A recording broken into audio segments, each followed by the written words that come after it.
I'd like to call to order the City Council meeting for the City of Wheat Ridge, Colorado for August the 24th, 2020. In just a moment here, you'll see the flag come up on your screen, and when it does, if you would please stand and join me. Stand as you are able and join me for the Pledge of Allegiance to the flag. I pledge allegiance to the flag of the United States of America and to the republic for which it stands, one nation under God, indivisible, with liberty and justice for all.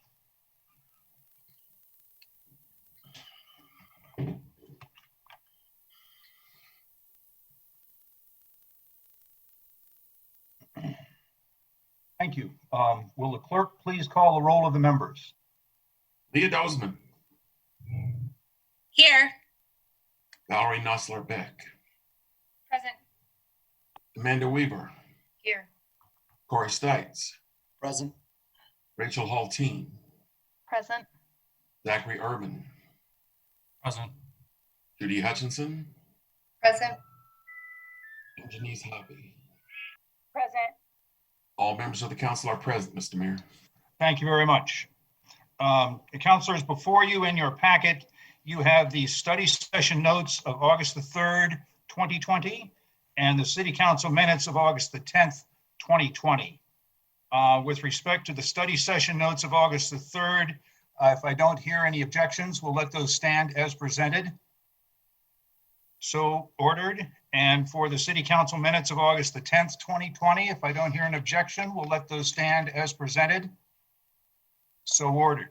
Sorry, Mr. Mayor, I had my Yes. hand up, but it was. I'm sorry, I didn't. No, that's okay. I Please. just wanted to say on, it's a really, really small one, but on page 9, my daughter's name is Olivia. I was referring to Lauren's report, but Olivia is my daughter's name, so thank you. Oh, no, thank you. Kirk will make that correction. Any other corrections to be noted? Okay, thank you so much.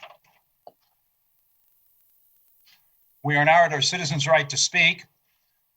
Citizens may speak on any matter not on the agenda for a maximum of 3 minutes under citizens' right to speak. Our Mayor Pro Tem will be our timekeeper. Citizens who wish to speak on a public hearing item or decision, resolution, or motion may speak when that item comes up on the agenda at the conclusion of the staff report for that specific item. Citizens may comment on any agenda item in writing before noon the day of the meeting at www.wheatridgespeaks.org. These comments are included in the public record for that item. Citizen comment may be made in person at City Council chambers. We have no one that signed up tonight to speak in council chambers, on the Zoom format using the raise your hand function, and on the telephone. If you are not speaking, please mute your telephone to decrease the background noise. This is also under citizens' right to speak, the second opportunity for public input on the 2021 budget. And that is the item that I would like to start with first. Well, you can speak on anything not on the agenda, but you may also speak on any item on the budget. So I'm going to go to Ms. Scheck, who's helping us out with this tonight. Is there anyone with their hand up in the Zoom format who would like to speak? No, Mayor. No one with their Okay, hand up. if you would like to speak in public comment, please raise your hand on the Zoom format. And do we see anyone? No, Mayor, there's no one with their hand up. Mayor, I just wanted to take a moment to let you know that Mr. Goff lost connectivity and he's currently on the phone right now. Okay. And he was trying to get back in. Thank you very much. And I want to go to members of the public who may be on the telephone. Is there anyone on the telephone who would like to speak under public comment? If you would like to, please unmute your device and speak up. And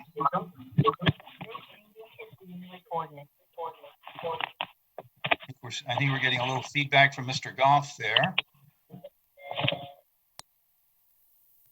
Let's see. Is there anyone? Okay, Mr. Goff is back with us. Thank you. Is there anyone from the public who would like to speak under public comment tonight? I don't hear anyone, but we'll certainly take your comments.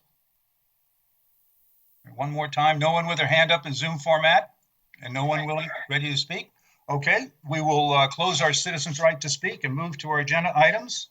Our agenda item number 1 is our consent agenda item. Ms. Hulteen, would you please introduce this item? Thank you, Mr. Mayor. I'd like to introduce consent agenda item number 1A, which is, sorry, I just moved my paper over.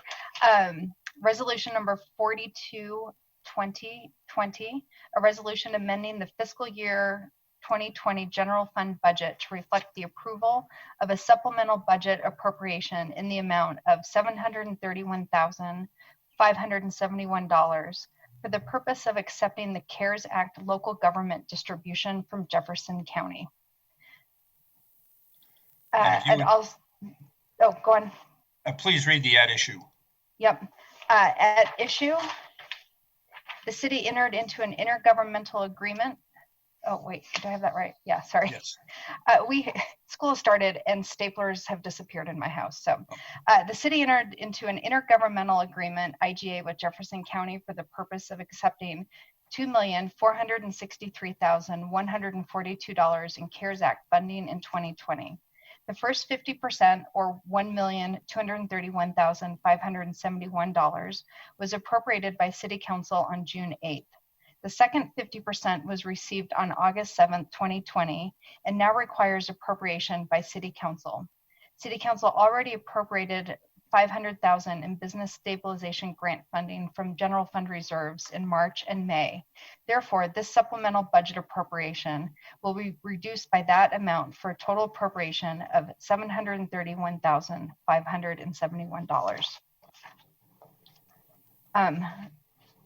Do you want me to move that one or do them both No, at the if you same would time? please introduce item number 1B. Yep. I'd like to introduce consent agenda item 1B, resolution number 4320, a resolution amending the 2020 fiscal year general fund budget to reflect the approval of a supplemental budget appropriation for the purpose of accepting a grant from the Bureau of Justice Assistance Coronavirus Emergency Supplemental Funding Program in the amount of $33,637. At issue, the Bureau of Justice Assistance awards police departments Justice Assistance Grant JAG funds to be used for law enforcement purposes. In 2020, the Bureau of Justice Assistance, as part of the Coronavirus Emergency Supplemental Funding Program, awarded the Wheat Ridge Police Department $33,637 to be used to prepare for or respond to the coronavirus pandemic. Thank you. May I have a motion for consent agenda item number 1A and 1B? Yes, I move to approve consent agenda item numbers 1A and 1B. Second. There is a motion and a second by Mr. Urban. Will the clerk please poll the council? All those in favor of this motion, please signify by raising your hand. Mr. Mayor, the motion has passed unanimously. Thank you very much. We'll go to agenda item number 2. Ms. Hoppy, would you please introduce this item?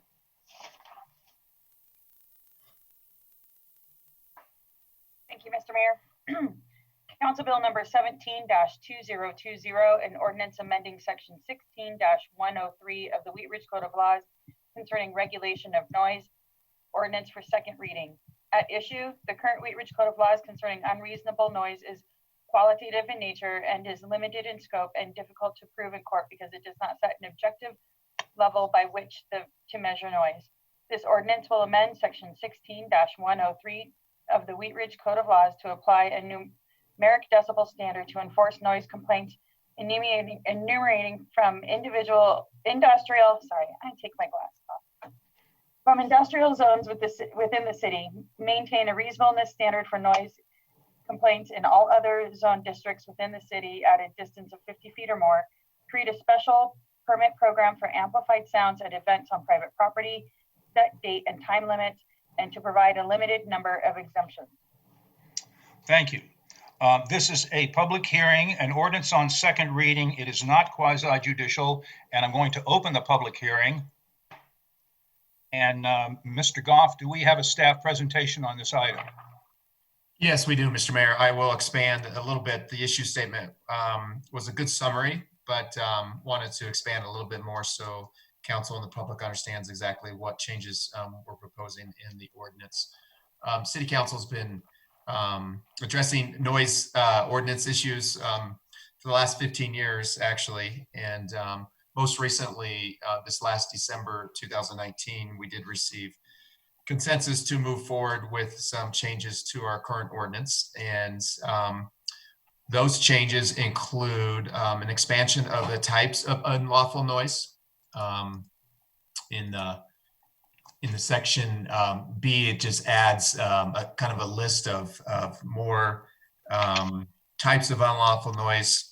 It changes the distance from which unreasonable noise is measured from 25 feet to 50 feet. And it clarifies the noise source is unreasonable if it continues for at least 15 minutes in a 2-hour period. It also changes the allowable operation of trash pickup from 7 a.m. to 11 p.m. to 7 a.m. to 10 p.m. in residential zones. It creates a new section in code for unlawful noise for industrial properties, and it sets a maximum decibel level maximum decibel levels are set for properties receiving the noise from industrial properties. So in residential properties that are receiving the noise from an industrial zoned property, the decibel limits are set at 55 during the day and 50 at night. For commercial properties, 65 during the day, 60 at night. In industrial, 80 during the day and 75 at night. The new proposed ordinance also creates a permit process for amplified sound events.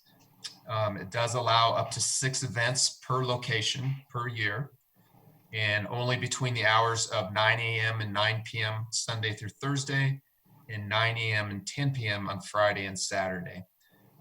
Even if a permit is approved, they still cannot exceed 75 decibels at the nearest receiving property from that location. So that is really kind of a summary of what proposed changes are in this draft ordinance. And I will leave it at that and take questions if you have any. Okay, thank you very much. Before we go to questions of council, I would like to open it up to public comment on this agenda item number 2. Is there anyone if you would like to speak from the public, if you would please raise your hand in the Zoom format. We will address those and then we'll take anyone on the telephone. So Ms. Scheck, do we have anyone with their hands raised in the Zoom format? Mayor, we do. We have Mr. Mo Keller. Okay. Ms. Keller, when you, if everyone would please introduce yourself, your first name and your last name, if you would spell your last name for the record and give us your street address, then you may proceed and you'll have 3 minutes. No, we don't have any time limits on this, so please proceed, Ms. Keller. Thank you, Mr. Mayor and City Council members. My name is Mo Keller, Keller, and I live at 4325 Iris Street here in Wheat Ridge, and I'm here with my husband. We both have comments to make back to back, if that's okay. That's fine. So as a Wheat Ridge homeowner and city resident for 45 years here in Wheat Ridge, I want to thank the City Council for addressing the consistent use of unreasonable noise in residential neighborhoods. We're grateful for your carefully considered hybrid approach, which you first considered last December, and you are now coming to fruition tonight. So we appreciate the time that you have put into this. We support the 6 permits per year for the outdoor amplified sound event section of the proposed ordinance. This gives a business multiple day-long events through the year, while the affected neighborhoods recognize and accept that these events are going to be exempt from the audible noise 50 feet from the property line and the noise being heard within our homes. That's the compromise. Any more than 6 permits per year negates the whole concept that these events are not a business model. The enactment of the ordinance, which I understand will be September 11th, would allow any business already engaged in outdoor amplified sound events to use these 6 event permits to finish out the 2020 calendar year, thus not disrupting their business. In our city, with 2 commercial east-west cross streets adjoining residential neighborhoods on both sides, and 4 commercial north-south cross streets abutting residential. This ordinance is much needed throughout the city and will be much appreciated by the residents living in the neighborhoods. The specifics outlined in the proposed ordinance will also be much clearer to the establishments wishing to engage in outside noise and much easier to comply with. So as you look to discuss and adopt the proposed noise ordinance this evening, please do remember that stable neighborhoods matter, that responsible home ownership matters. The city of Wheat Ridge is a very desirable place to live, and we've lived here, as I said, 45 years. We've invested in our homes, we've been engaged in civic affairs, and we value our neighborhood. So please support us and support the ordinance as written. Thank you. Thank you. And I'll recognize Mr. Keller. Thank you very much. Am I audible? Yes, sir, you are. To Mr. Mayor and to the City Council and the City Manager and the city staff present, we 5 households on the 4300 block of West 44th Avenue and the adjacent portion of West 43rd Avenue appreciate the time and attention that the Mayor, City Council, and City Manager have given to the proposed revision of the city's noise ordinance. As you are aware from our recent emails and public comments, we are working with the city government to improve the ordinance so that Wheat Ridge neighborhoods can be better protected against the stress and aggravation of regular and frequent periods of excessive noise. We are aware from living near 44th Avenue that businesses at one time or another may generate excessive noise. And we realize that this goes along with being adjacent to a commercial street. Occasional noise is one thing, but an ongoing business model of frequent noise disturbance extending into a residential neighborhood is something else. This is the situation our neighborhood has struggled with this summer. We residential homeowners do not hassle, inconvenience, or cause stress to nearby businesses, and we believe that nearby business owners should show us the same consideration. Commercial enterprises, like private citizens, should act with respect toward their neighbors.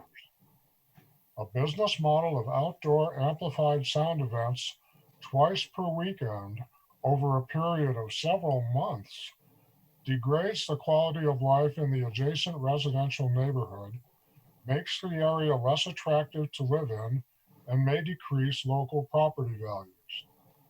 That model is what we are living with now. We respectfully request that the proposed revision to the noise ordinance allow 6 and no more than 6 outdoor amplified sound events per year for a given location. We believe that this type of special use permit arrangement would be fair both to businesses and to adjacent homeowners. Neighborhoods bind Wheat Ridge together, and we respectfully ask you to please show them your support. Thank you. Thank you. Ms. Scheck, do we have other speakers with their hand up in the Zoom platform? No one with their hand up, Mayor. All right. Is there anyone joining us from the public who would like to speak on this that hasn't had the opportunity?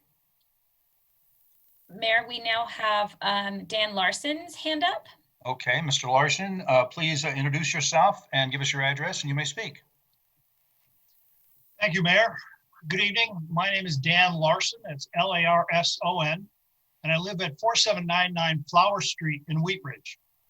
I'm here tonight to request the addition of a muffler requirement to the revisions of the city's noise ordinance in section 16-103. I commend the council for producing a sensible revision to the noise ordinance that adds some objective measurements while allowing for reasonable commercial activities and special events. I live 1 block east of Garrison Street, of the Garrison Street underpass at I-70. My small patio faces I-70 embankment and the frontage road. And on Friday nights, I have fun using the decibel meter app on my phone to see which car or motorcycle racks up the loudest sound as it accelerates down the frontage road to Carr Street. You know, as much fun as that is, I believe the simple addition of a muffler requirement for all vehicles, including cars, pickups, and motorcycles, would go a long way to reducing what is referred to as impulsive noise, which is noise that amplifies quickly and then reduces after a few seconds. Here is suggested text to be added to the noise ordinance. Any vehicle anywhere in the city must be equipped with a muffler. A muffler must be maintained to prevent noise in excess of the noise emitted as original equipment. No cutoffs or bypass devices. And the definition of a muffler is a device consisting of a series of chambers or baffle plates designed to transmit engine exhaust gas while reducing engine sound. I appreciate the work that has gone into the noise ordinance revisions so far. However, I requested if council cannot agree to add the muffler requirement tonight, that a vote on the noise revisions be deferred. Thank you. Thank you, Mr. Larson. Ms. Scheck, do we have anyone else with their hand up in the Zoom format? No, Mayor, no one with their hand up. Okay, is there anyone else in the public who's not spoken on this item who would like to speak now? Okay, hearing none, I'm going to close the public comment on this item and open it up to questions from council. If you have a question, please raise your hand and I will call on you.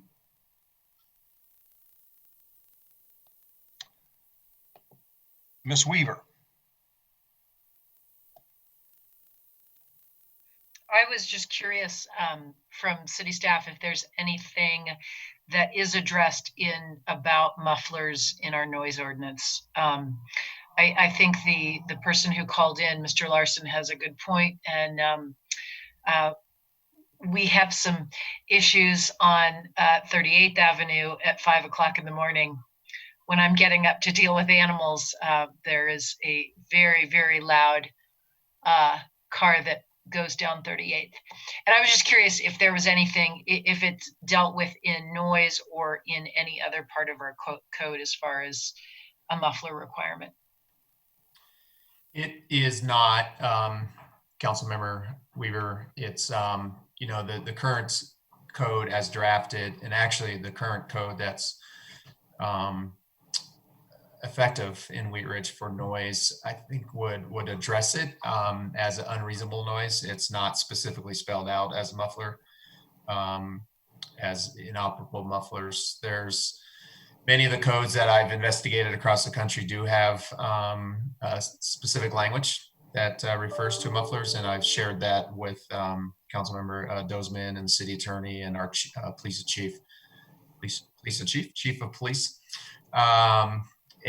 So that's something we could add.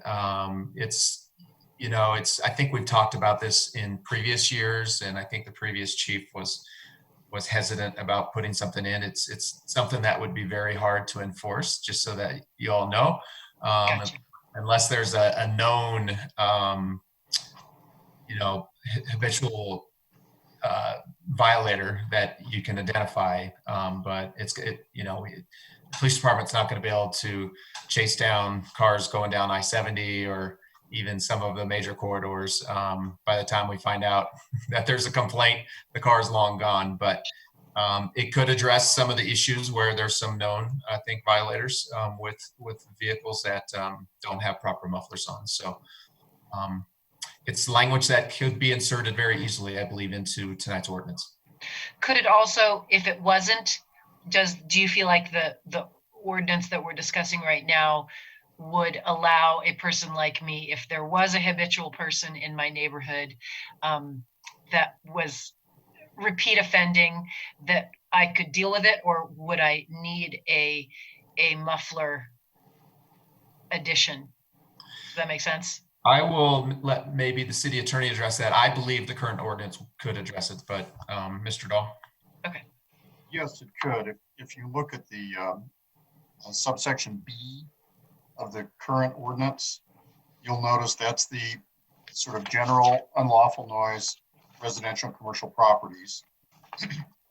And you'll notice that it includes sounding of any horns, et cetera, or similar device on any automobile, motorcycle, or vehicle, the amplified sound, signaling device. So that's That's it's an includes but not limited to. So Okay. while it talks about a signaling device on a motor vehicle, that'd be a horn. While sounds from a motor vehicle per se are not listed, that's an including but not limited to section that's intended to be by its terms really broad. And what you do is you go back to the lead-ins portion of that sentence to determine its scope. That would be a noise that under the circumstances presented, a noise injures or endangers the comfort, repose, etc. of any person. Okay. Thank you. Measuring tool, honestly, there's no way for that subsection to think of all the kinds of noise generating equipment.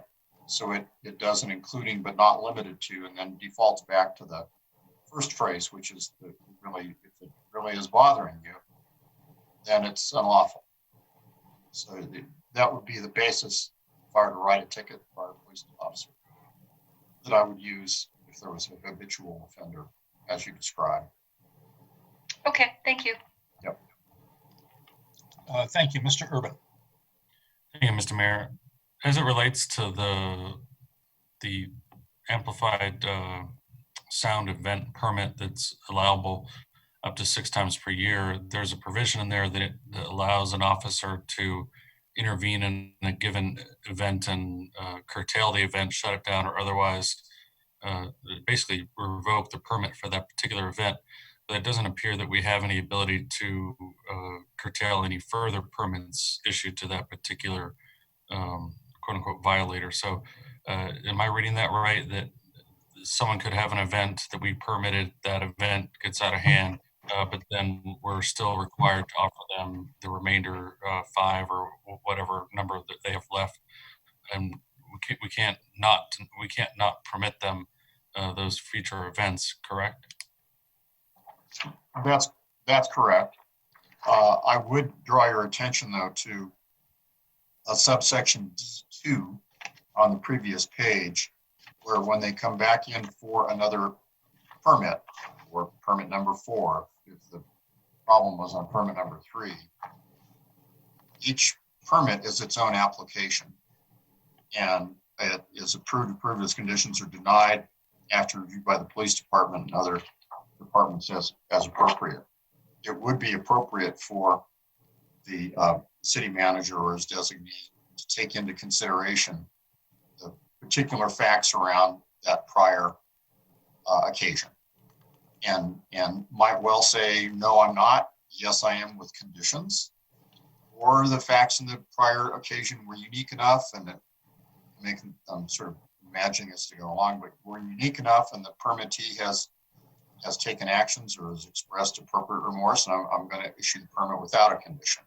But I think that D2 clearly allows the manager to take into consideration the prior actions and behaviors of the permittee. Okay, that helps. Thank you. Thank you. Pardon me, Ms. Hulteen. Thank you, Mr. Mayor.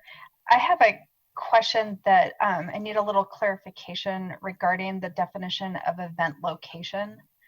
In the proposed ordinance, it defines the event location as it shall mean the real property at which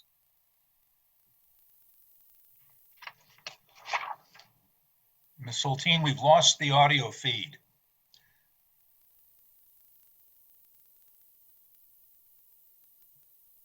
Ms. Hulteen, we can't hear you. No. Ms. Scheck, do you have any idea what might be the issue with Ms. Hulteen's audio feed? I don't, seeing as I can hear you all. I'm wondering if it's Ms. Hulteen's headphones. Can you hear us? She can't seem to hear us right now. Oh, Looks like she's She's going to log going- back in. I think she's going to try to call back in. Let's hold on for just a moment. I think it's one of those Zoom days. Well, they had some issues earlier in the morning, so all we can do is sort of smile about it. maybe we could go to another question if there's one there, Mr. Mayor. I don't have anyone in the queue. If anyone isn't, Mr. Urban, I will recognize Mr. Urban, and then we'll come back to Ms. Hulteen. I'll make this quick. Under section B, unlawful noise, residential and commercial properties, under the added language, the word intended, I think, is misspelled. Says intended for non-emergency purposes. It's in the fourth line of the added language. I see it. Thank you, Mr. Urban. We will fix that. Okay, let's see. I don't. There's back. Ms. Hulteen coming in now, looks like. Okay, I see her on the screen. Do you have audio, Ms. Hulteen? I do. Can you hear me okay? I can hear you fine. Please continue wherever you left off to the best of your knowledge. Well, I was reading aloud, so it's pretty easy. So my question was in regards to the definition of event location that's being used here. It says shall mean the real property at which an amplified sound event is held, extending to the exterior property lines thereof.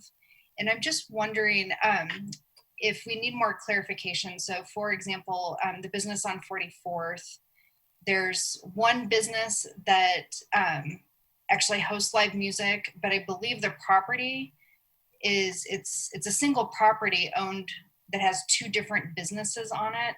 And so we're defining it as real property, but do we need to actually maybe distinguish the real property that's occupied by the business instead of when we look at like a conglomerate of businesses that are within a single property? So like a strip mall that might have two different businesses within it that want to host events. Maybe say the real property emanating the noise, Mr. Dahl, or something like that. Yes, it'd have to be something like the real property owned and occupied by the permittee. So if you've got a strip mall, permittee does not own or occupy anything other than their leasehold interest for whatever portion of the strip mall they're in.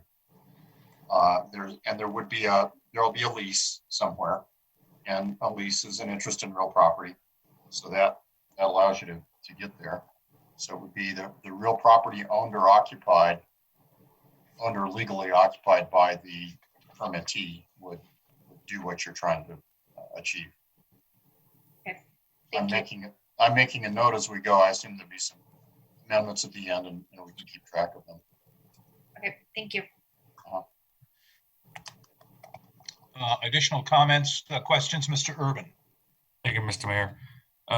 Going into the definitions a little bit further, it indicates that an amplified sound event is an outdoor event on private property which amplifies sound, and then it goes further to describe the event location using an example of a block party, saying that that location shall be a public street. So that a block party wouldn't be described as an amplified sound event by the definition of amplified sound event. So I don't know what's the benefit of having the description of a block party in the event location description, or do we need a permit in order to have the block party in addition to the block party permit? I think that's the intention, and I see your point. It may be that less is more here, and you just delete the words on private property. Amplified sound events, an outdoor event at which amplified sound is permitted pursuant to the section. Then you go to the application and the permittee and go on from there. Now, no question, the social policy at issue here is for the council and not me to determine whether block parties that you're going to have amplified sound should be required to get a permit. Well, I guess if we redefine the amplified sound event to exclude or to remove the private property element, that then brings in the Carnation Festival festival itself, as well as the parade, as two separate events that would both need sound permits.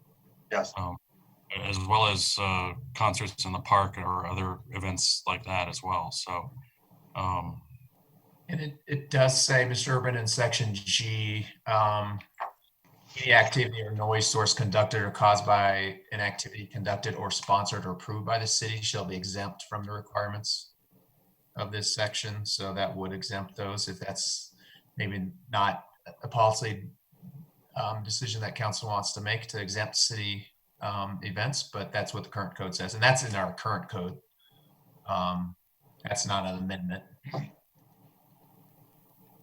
I guess for block parties, I don't want to make it any more difficult than we have to. If someone is seeking a block party permit, that we make that as streamlined as possible, and to tell them they have to go to this department to get this one and this department to get that one. I'm sure we can have it all in one form, but it does seem rather difficult to have multiple permits for one party.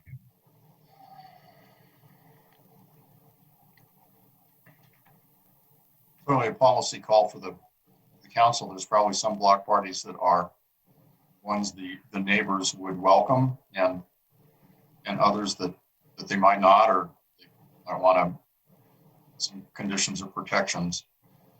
It's difficult to predict the fact patterns going either way. And I guess that made me think of the situation where an applicant for an amplified sound event at their business were to then, after they've run through their 6 permitted options, then start hosting block parties in the adjacent street or something to that effect? Or are they able to do something like that? It's a different location, so yes. Okay. The 6 permit limit is restricted to the particular location. So that is true. Thank you. Additional questions from council? All right, before I close the public hearing, are there any additional questions for staff on this item? Okay, I'm going to close the public hearing and a motion is in order. Ms. Hoppy.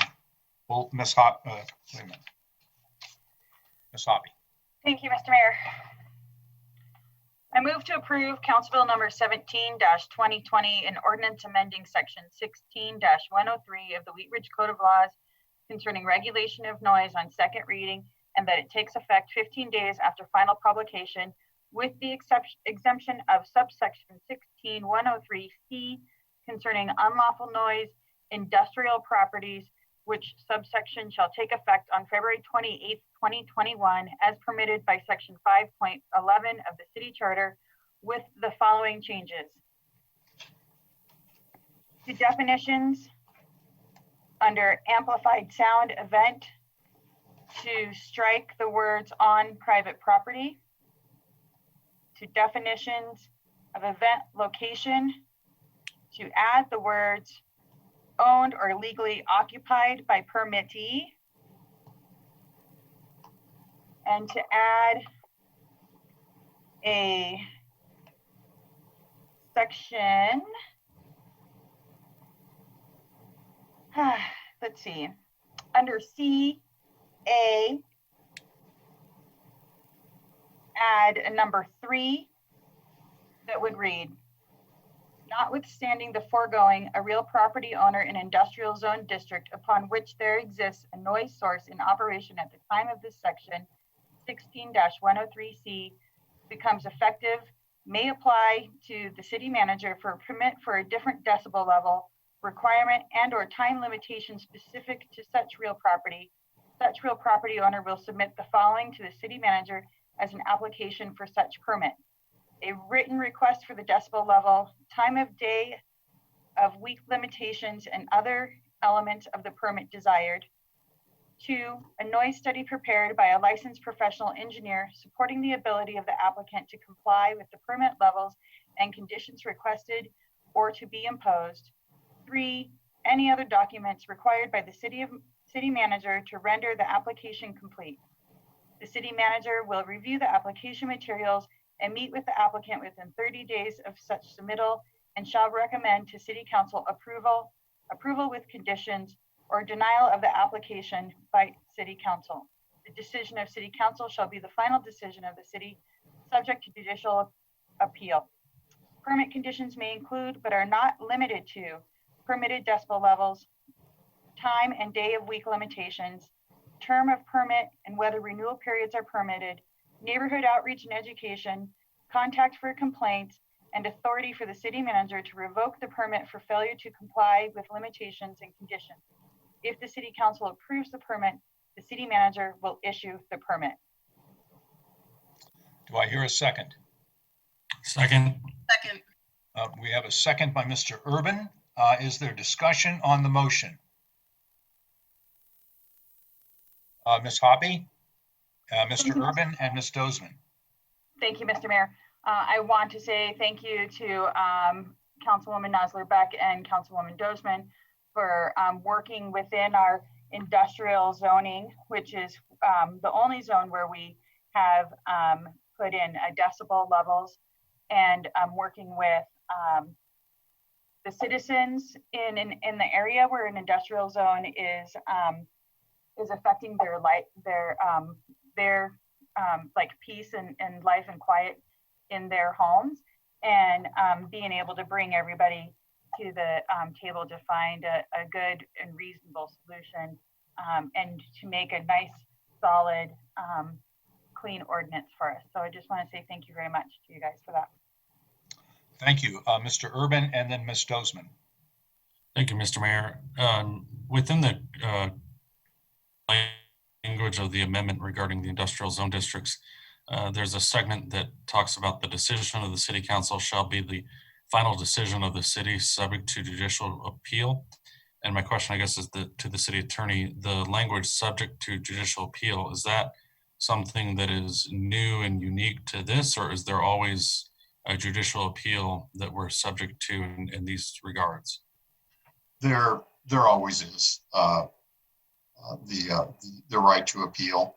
The reason that language I think is helpful is because occasionally you get there will be a decision of the city, and there's an argument about whether, well, can you reconsider it, or what other internal city approvals or places can I go? And it really eliminates all debate over whether they're stuck with just going to the district court in 30 days. It really eliminates all debate if you say it's the final decision of the city subject to judicial appeal. I'd be fine with ending at the final decision of the city. That would be fine too with me. I'm okay with either one. I just didn't want to create some perch that wasn't already there. And then I guess in addition to that, this is my second sort of wrinkle in this is when it goes on to talk about the ability to revoke the permit, how does that coincide with the language of final decision? If the final decision is to issue the permit, how do we allow for revocation by the city manager if we've already made that final decision? Are those two separate components? They are. The structure of this is kind of created by committee, and so you have different pieces came in different times. But I would interpret as written that the approval of a permit by the city council is what is the final decision, gets reviewed only by the district court. If the city manager were to revoke, that's actually also the final decision of the city on a revocation. So there's the grant and there's the revocation. We could go on to say that such revocation decision is also the final decision of the city. You certainly probably don't want an appeal of a city manager revocation to the council, although you could provide for it. If you make no changes, I would interpret the language to mean that both are final decisions, the council decision to grant and the city manager's decision, which you've delegated to him in this ordinance, to revoke. Okay. And then does this run with the land, or does it run with the business that is currently occupying the land, or how do we, I guess that relates to the terms and conditions of the permit, but I guess if a new property owner, because it talks about the real property owner, doesn't. That's a question. I think, yeah. Without more, I would say when you go to the beginning of the proposed amendment, it's the real property owner where there is a noise source. So I believe that if that property is sold containing the noise source, that the success, unless the permit otherwise states, it would run with the land. Now, I will tell you this, the way the structure of the ordinance would read, or this amendment reads, the city manager certainly can impose any, you'll notice the language of conditions is may include but not be limited to a bunch of different things. One of those things can easily be that this permits personal to the applicant, goes away if the applicant sells this property. And that's a classic permit condition that can be imposed whether or not it's within this list, because it's an including but not limited to list. The way to think about it, and I'm glad you're asking the question, is a little bit how the city thinks about variances, because sometimes a variance is granted because of the particular qualifications of the applicant as a person. You can trust for various reasons, but those variances are granted and are personal to the applicant, don't run with the land. It's clearly within the city manager's authority, as this is drafted, to provide that this does not run with the land. So it's you can make it specific, but the city manager would have that authority even without an amendment. Okay, thank you. Thank you. I have Ms. Dozeman next, and then Ms. Hoppy. Thank you, Mr. Mayor. I would like to add an amendment to the motion, and Dahl, I might need your help with as to where, but regarding the mufflers, the language, no person shall operate or cause to be operated any motor vehicle or motorcycle not equipped with a muffler or other device in good working order so as to effectively prevent loud or explosive noises therefrom. There is an amendment on, is there a second to the amendment? Ms. Weaver, second to the amendment. I would second. Sorry, Ms. Weaver. I just meant to say I would second. Okay, we have a motion and a second. Thank you very much. Is there discussion on the amendment?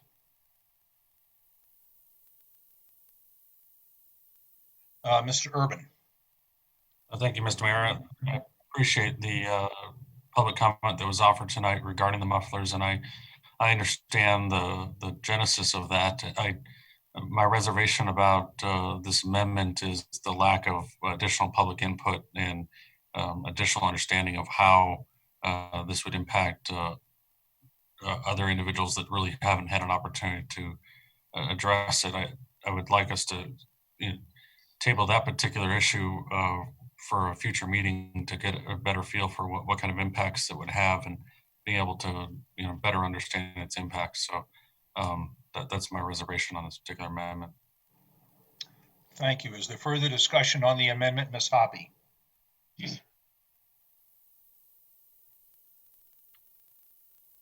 I kind of agree with Councilmember Urban.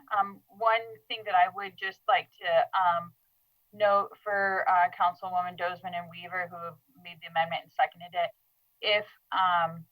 if what you hear from the rest of council is that they would maybe like a little more feedback on this piece, then what I would do if I were you is pull the amendment off the table and ask for it to be added to a future study session, because if the amendment doesn't pass, then you have 6 months before it can be reconsidered.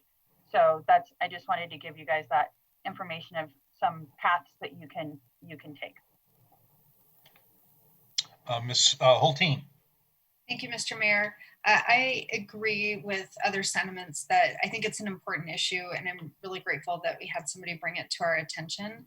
I would like to see it at a study session where we could actually go in a little bit more detail based on the information we received in terms of the difficulty of enforcing it. I think a lot of the other parameters contained within this maybe create some sticky points that would make it not have as many teeth if it's in here. So I hope that maybe what we can do is get it on a study session and look at it as a standalone and hopefully come up with something that's a little bit stronger.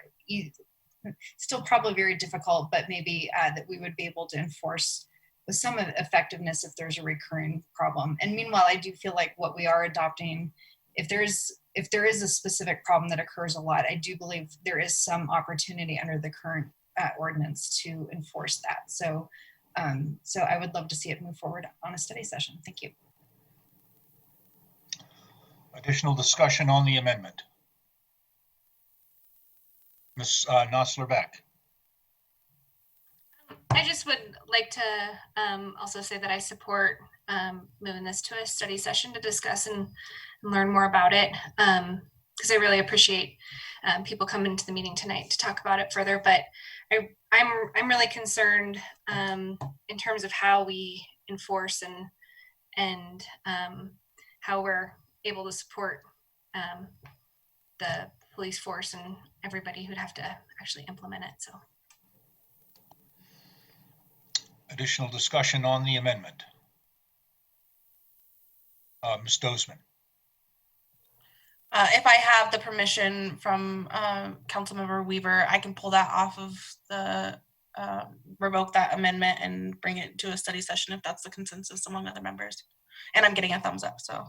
Ms. Weaver, just for the record, Ms. Dozeman would like you to rescind your second. I will rescind.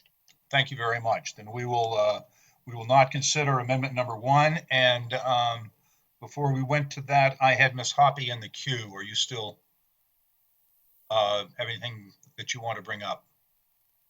We're discussing now the main motion. Sorry, I forgot my line of thought. I just wanted to ask Mr. Dahl, kind of along the lines of Councilmember Urban's questions about does this run with the property or run with the business? I just wanted to clarify. It sounded to me like you were saying, as it's written, it runs with the business. So my question would be, if someone sold the business, so if a business that has a permit, which by the way, it already has to be in time of operation at the time of this, the time of adopting this ordinance. So no new businesses can come in, say we want to make a lot of noise and get a permit. This is for already in operation businesses, in essence, a grandfather type clause. So if I sell Janice's place that makes lots of noise to Mary Schmary, and Mary Schmary then, when she buys it legally, she has to have her own name. So it would be Mary Schmary doing business as Janice's place that makes lots of noise. Would it still go with the business, or would there have to be a new application for the different decibel level? And would it still be considered an operation that was operating in the time of when this section became effective? That's a good question. I think you are right to distinguish between the property owner and frankly, the owner of the business that's generating the noise. Its property doesn't generate noise, it's whatever is done with it. And very often the generator of the noise might well be a leasehold owner, a renter. In many cases, especially in the industrial district, business owner is also the property owner. It's more likely that they will be the same. I think council could probably achieve the goal it's trying to achieve with this amendment by substituting business owner for real property owner. Because when you think about it, that's ultimately who you're going to need to be dealing with, who's going to need to be subject to conditions, and you don't have the risk that the business and the property end up in different ownerships. Now, if I'm a business owner and I'm applying for a permit from the city, I may or may not need to get the permission of my property owner if I don't own the property, but that's between me and the property owner, no different than a restaurant that needs to get the permission of the underlying landowner to apply for a restaurant license or something. That's fine. So to address the concern you're raising, I think that it addresses it by substituting business for real property, and I think it does no harm. In other words, there's not a fact pattern we're kind of leaving unregulated by making that somewhat narrower distinction. Thank you, Ms. Hoppy. So, Mr. Dahl, your recommendation is in the added ACA 3, or sorry, in the added CA 3 that I read into record, your suggestion is to change the words from real property owner to business owner. Is that how I'm understanding your recommendation? Yes. And I'm sorry, I didn't write down who my second was, but I would be happy to make that amendment. Councilmember Urban, are you okay with that? Okay. Yes, I am. Okay, so we have then, is that, do we need, Mr. Dahl, do we need to vote on that as an independent amendment?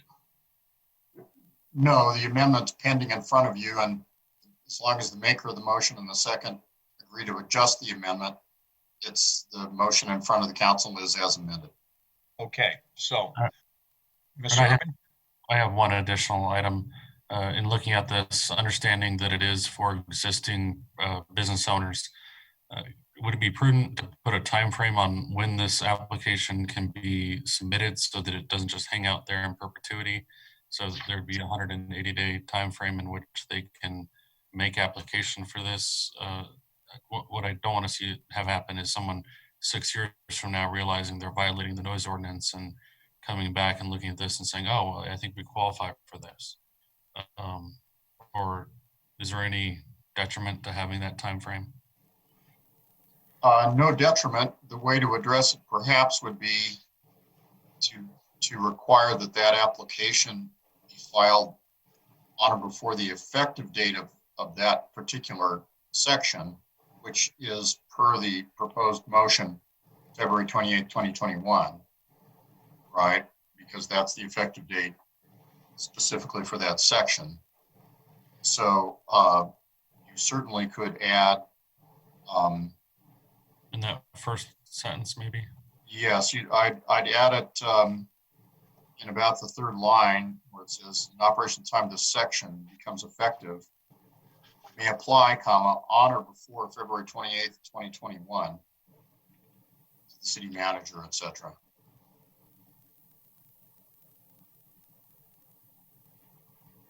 Other thoughts on that? Ms. Hoppy?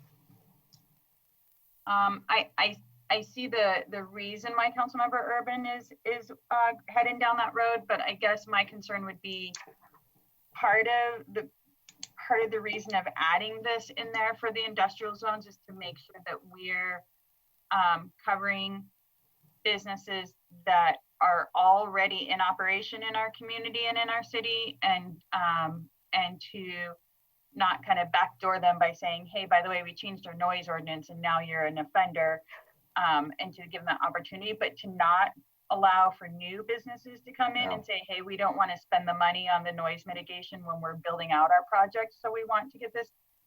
So we would want to get this. There won't be allowed. So I guess for me, my thoughts on that is that I wouldn't change that language, because even if it is 6 years down the road, as long as they are in business by the February 28th, 2021, then they can have the option to ask, and it's not a guarantee, but to ask for the special decibel permit. It's sort of like a kind of grandfathering in a clause for those businesses that are already in our community. So I guess that's why I would maybe be opposed to adding that language. Ms. Dozeman? Thank you, Mr. Mayor. So I agree with Councilmember Hoppy. I would say that it isn't necessary because it has to come back to council for approval anyhow. So 6 years down the road, if we see a permit regarding this matter in front of us, then I think it would kind of be addressed at that point in time, and whether it would be appropriate. So I think we've kind of put in contingencies for that. Thank you. Additional discussion on the motion? Seeing none, will the clerk please poll the council? All those in favor signify by raising your hand.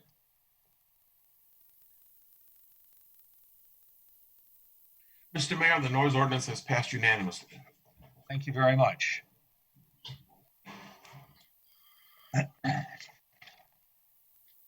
We will move to agenda item number 3. Ms. Weaver, would you please introduce this item?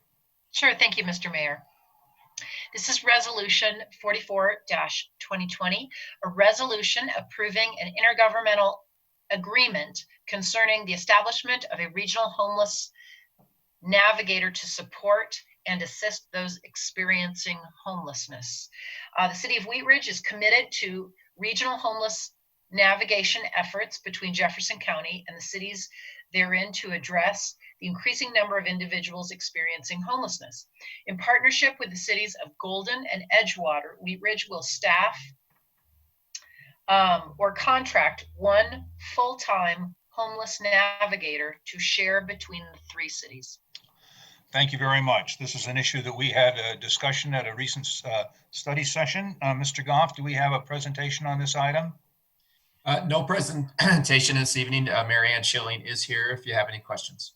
Okay, thank you very much. Before we go to questions of council, I would like to open this item up to the public for any public comment on that. If you have public comment on this item, would you please raise your hand in the Zoom format? And I will ask Ms. Schilling to see if we have any hands raised in the Zoom format.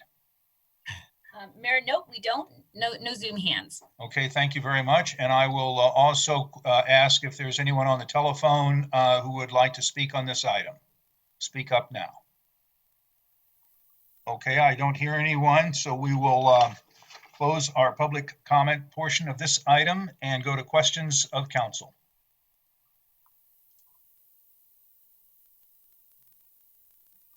Okay, I don't see any questions, so Ms. Weaver, a motion is in order.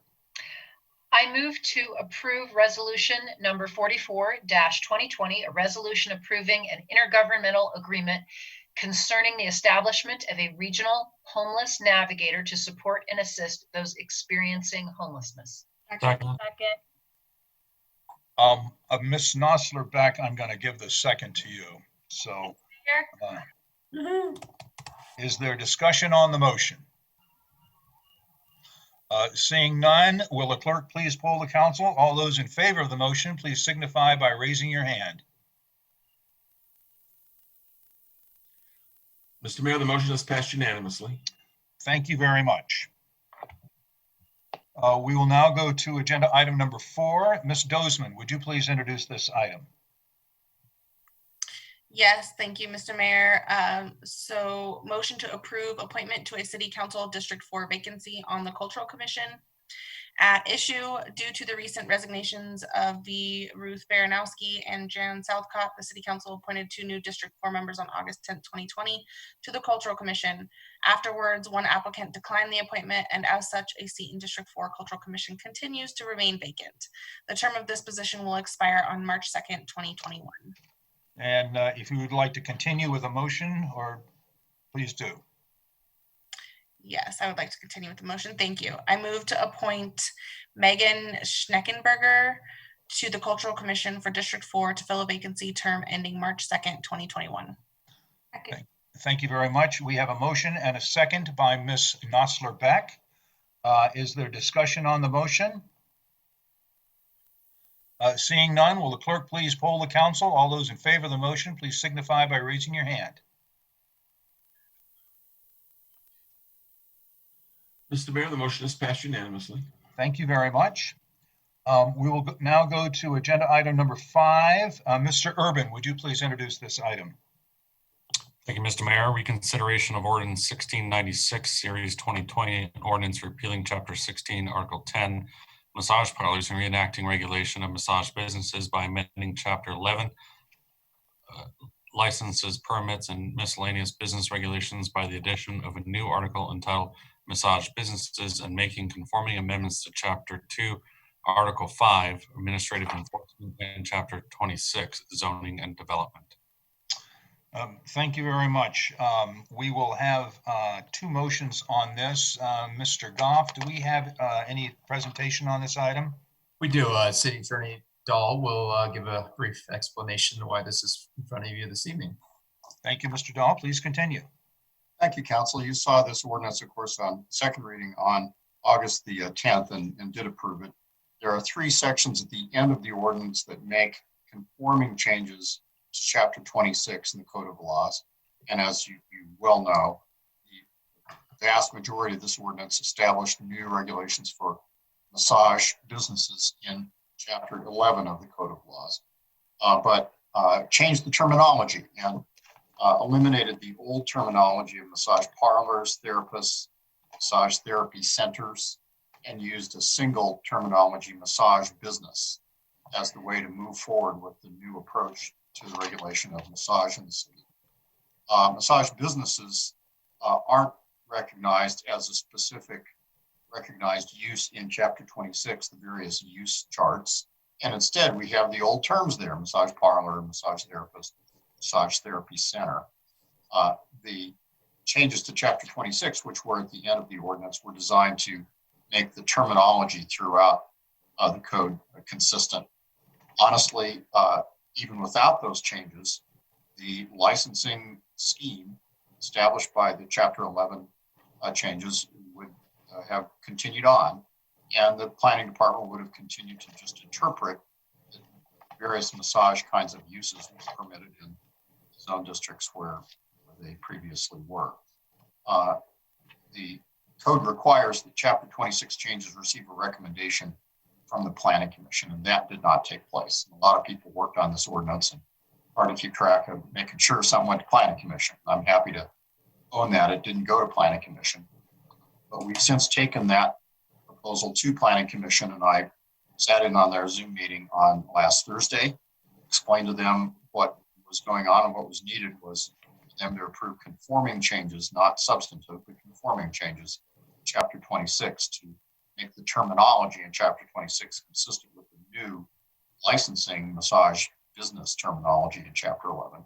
They had some questions, but they were fine with that, and they adopted a motion recommending approval of that proposal to the council. I've emailed the council a copy of their motion. So we've now satisfied the requirement of the code, the Planning Commission give you a recommendation on that change. So that allows you to reconsider the ordinance for the purpose of readopting it, such that now the entirety of that ordinance is yet readopted. Two amendments are suggested to the ordinance. Since you're reconsidering, you have the opportunity to amend. That comes up occasionally in the city and has over time. And the two amendments that I'm recommending are first, that there was one use chart in Chapter 26 that didn't get picked up in the original ordinance, and that was the mixed use districts. So we're just switching the terminology out for mixed use districts. And this gives us an opportunity to make the entire ordinance effective upon readoption, which would be effective tonight, which would make, frankly, its effective date about 4 days earlier than it would otherwise have been. If we had to do it 15 days after final publication after tonight, that would extend it out considerably, and you have the power to make it effective upon adoption.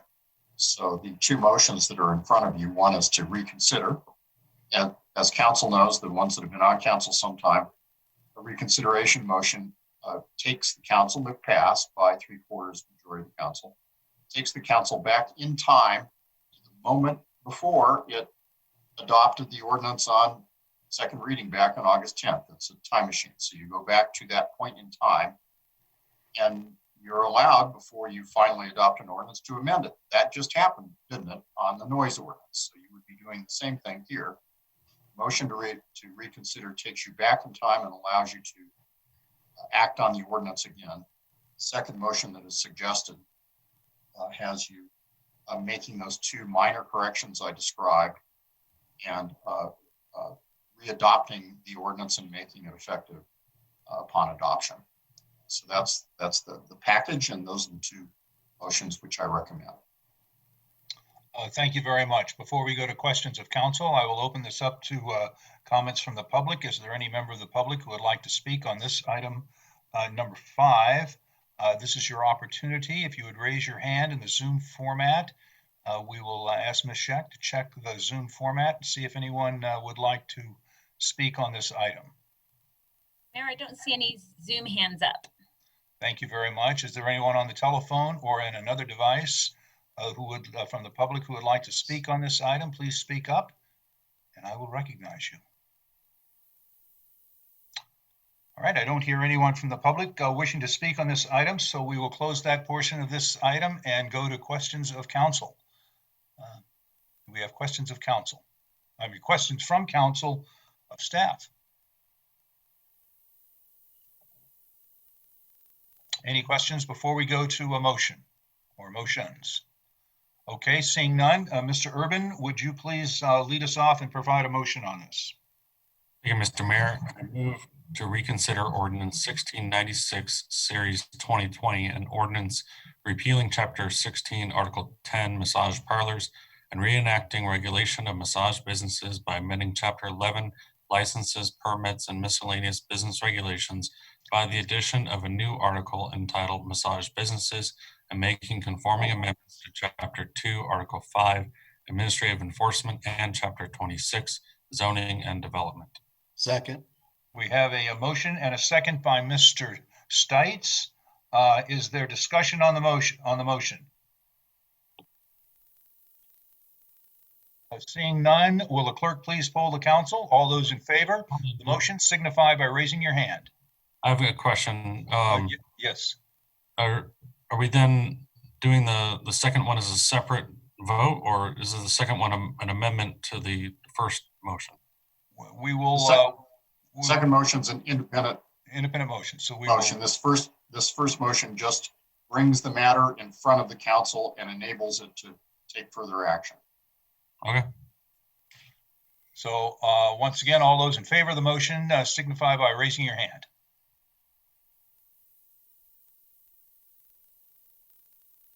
Mr. Mayor, the motion is passed unanimously. Thank you. And do you have another motion for us, Mr. Urban? Thank you, Mr. Mayor.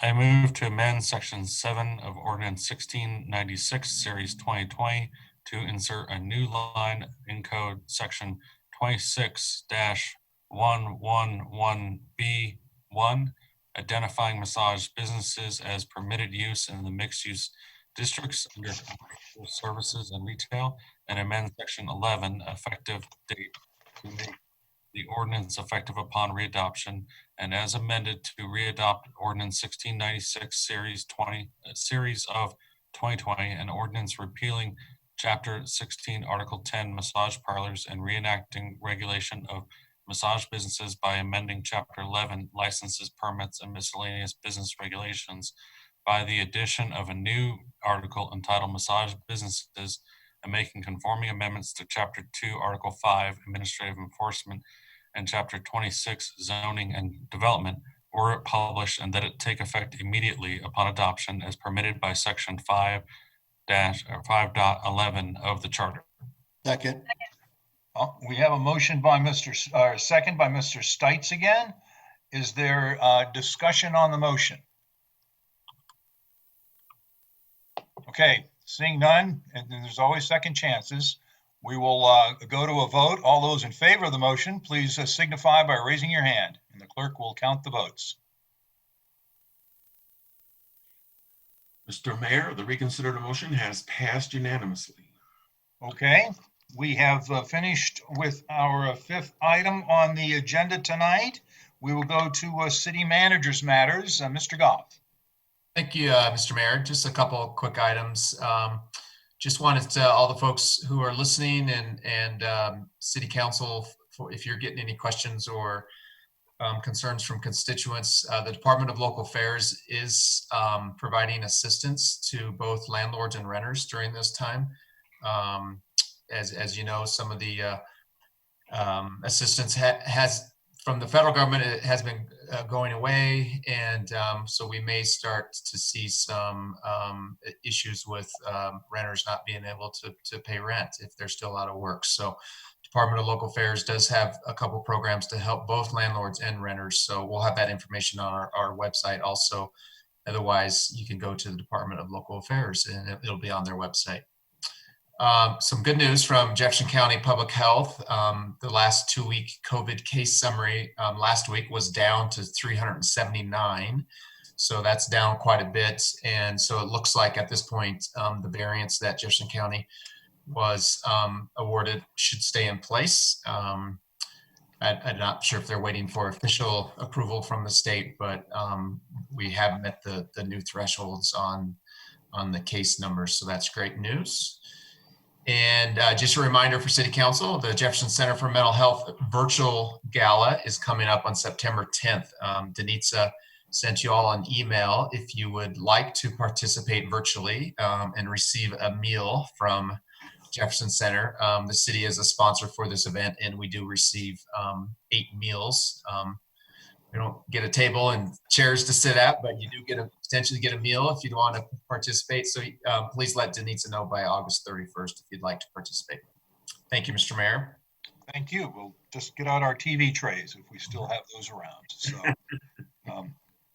I'm sure you have one, Mr. Dahl. City Attorney's matters.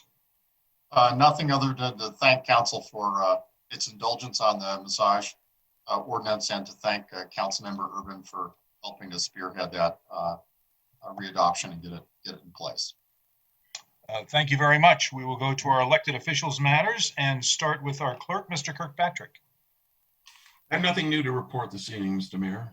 I wish to thank the city's staff once again. And I would remind anyone listening, anytime you happen to encounter a Wheat Ridge police officer, take a moment to thank them for the work they're doing. Right now, their morale needs that appreciation. And I think it is incumbent upon all of us to express our gratitude for their contributions to our health and safety at the risk of their own. Thank you, Mr. Kirkpatrick. I see we have our treasurer, Mr. Miller, with us. Mr. Miller, do you have anything that you'd like to speak on tonight? No, sir, Mr. Mayor. I don't have anything new for the council this evening. Okay, thank you very much. We will start with our counselors at Ms. Nosler-Beck. Thanks, Mayor. I wanted to thank those that applied for the Cultural Commission.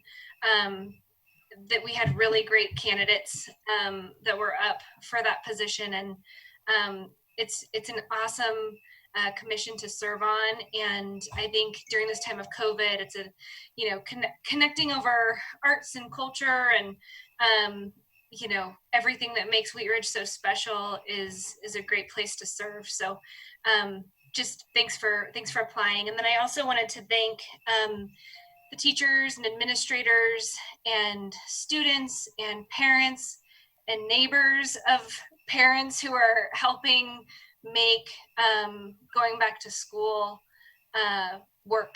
Right now, it is such a new place to be navigating, and Wheat Ridge is doing what Wheat Ridge always does, which is to come together, and we're figuring it out. So thanks so much. Thank you very much, Ms. Nosler-Beck. Ms. Dozman.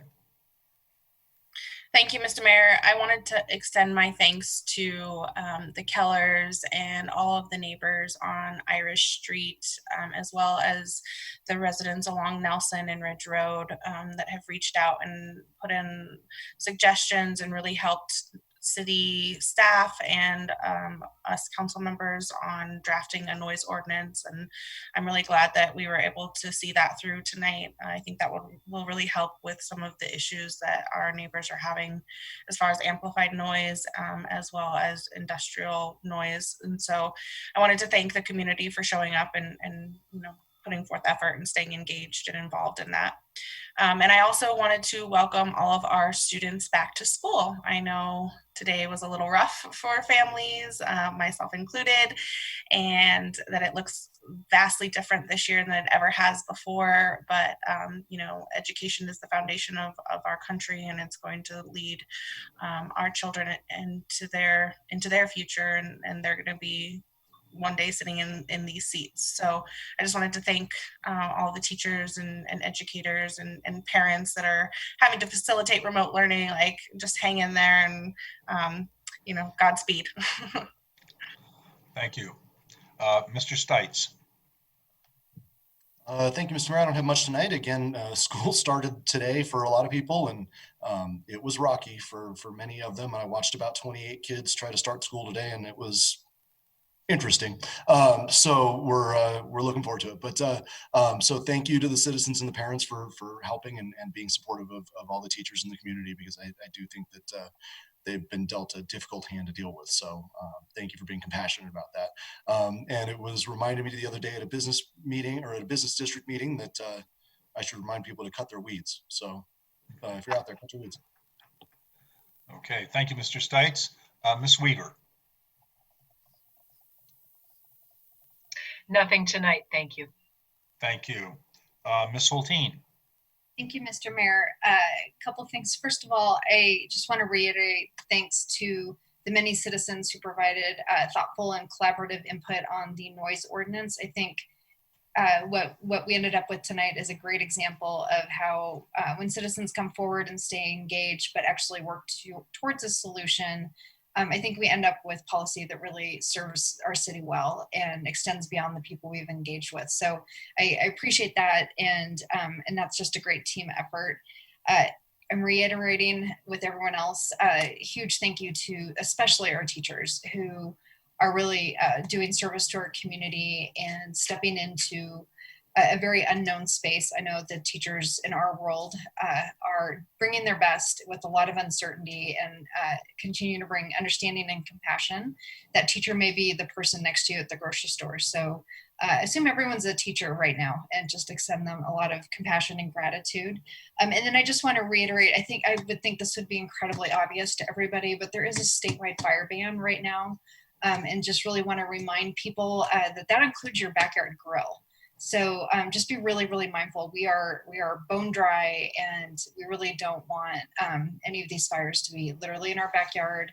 And I just want to send my appreciation to all the firefighters. It's heavy literally in the air and in my heart. And this is a tough time of year. So it's supposed to cool off next week, and I hope the rain comes. So thank you, everyone. Thank you, Ms. Hulteen. Mr. Urban. Thank you, Mr. Mayor. Between our last meeting and this meeting, in addition to what we've been able to do regarding the massage businesses in Wheat Ridge, the district attorney in Denver, Beth McCann, issued a press release regarding the indictment of 7 individuals operating an international human trafficking ring relating to massage parlors. And so while it seems at times what we're doing here is very dry and very mundane, it does have a real world impact, and especially in the instance of this issue of massage parlors, that I would hope to see additional indictments and other actions taken against those operations here in Wheat Ridge here come shortly. So appreciate everybody's support on that effort, and look forward to seeing some additional press releases down the road regarding what we can do to end that scourge here in the city. Thank you, Mr. Urban. Ms. Hutchinson. Thank you, Mr. Mayor.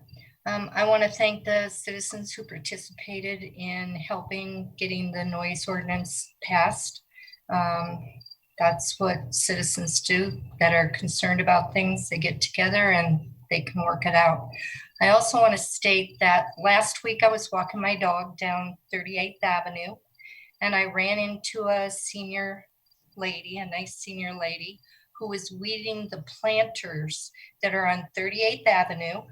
She does this on Thursday and Friday. Thursday, she'll go from Sheridan to Wadsworth on the east or on the north side. And then on Friday, she goes from the other way, west to east on Friday. So I asked her if she was working with the city or whatever. She went to Parks Department herself and volunteered her services to keep the planters weeded. The city has people who water them, but she noticed that they could have some attention.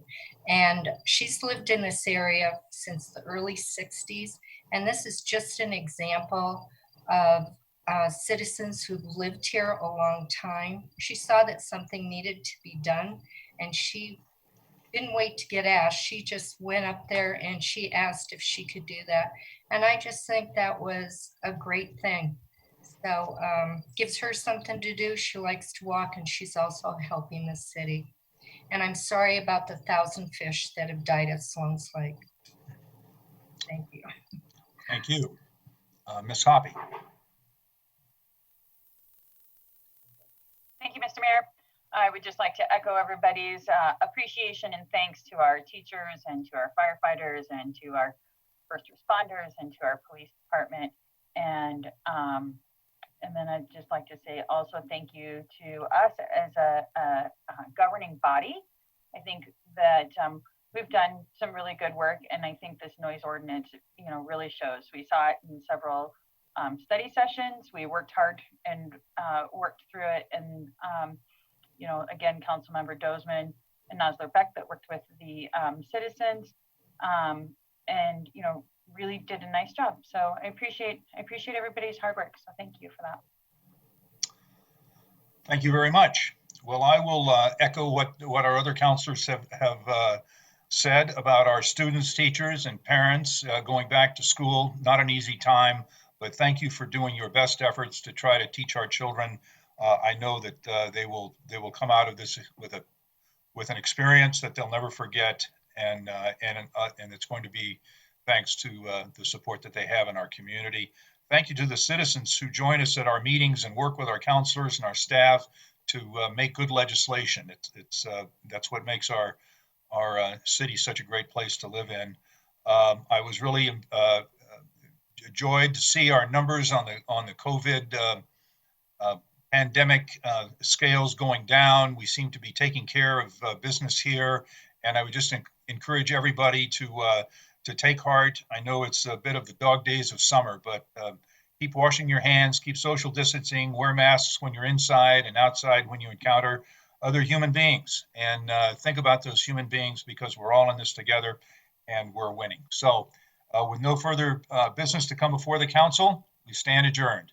Oh, one more thing, we will not be back in session for the next 2 weeks. Next week is the 5th Monday, and the Monday after that is Labor Day. So I will hope everyone has a good end of summer vacation, and we look forward to seeing everybody back in September. With that, we are adjourned.